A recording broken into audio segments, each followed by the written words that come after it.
at all. How comfortable are you with silences? Because everybody knows a Kajol who just loves to talk, but this side of you. I'm actually really super comfortable. I really am. In fact, oddly enough, I feel like as I've grown older, yes, I can ramble, and I tend to when when I'm speaking to people, etc. But I think I'm very, very comfortable with not saying anything also. I'm quite capable of sitting for like 3-4 hours in a car journey and not speaking a word.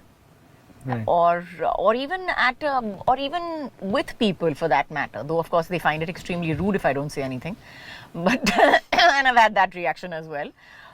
But yeah, I'm really, really comfortable not saying anything and just being like silent. I don't need to. Yeah. I don't feel the need to make conversation anymore. And that's great, because sometimes, people try and get validation from the outside by just constantly talking, or filling up silences with words. And when you can... But I also have to say that I'm very, very clever about this, because I only spend time with people that I'm absolutely comfortable with. Yeah. So there's a twist to that. Yeah, like we discussed, we'll go on a solo trip together and do our own thing on that trip. Yeah, exactly. Yeah.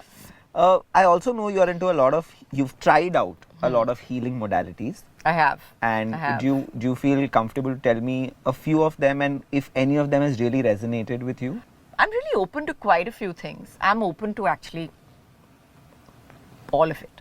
Okay. I think that there is some truth to what people practice, and I always believe that belief is a huge factor in whether something works for you or it doesn't work for you. So I've wanted things to work for me very, very badly. When I wanted to be healed and I wanted something, I wanted to figure stuff out for myself, and I've approached people. I've approached people with the thought that yes, I want to be fixed. I want this to work. So I think that also has a lot to do with, how it works for you and on you. Yeah. It's whether you want it to work also that matters in the long run.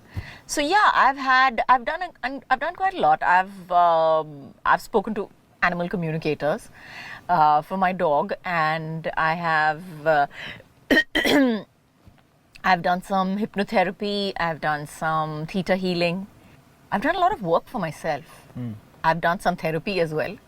And whenever I'm feeling really, really out of it, or I feel like I'm really confused in my life, I think one of the biggest factors is that I sit down and I write.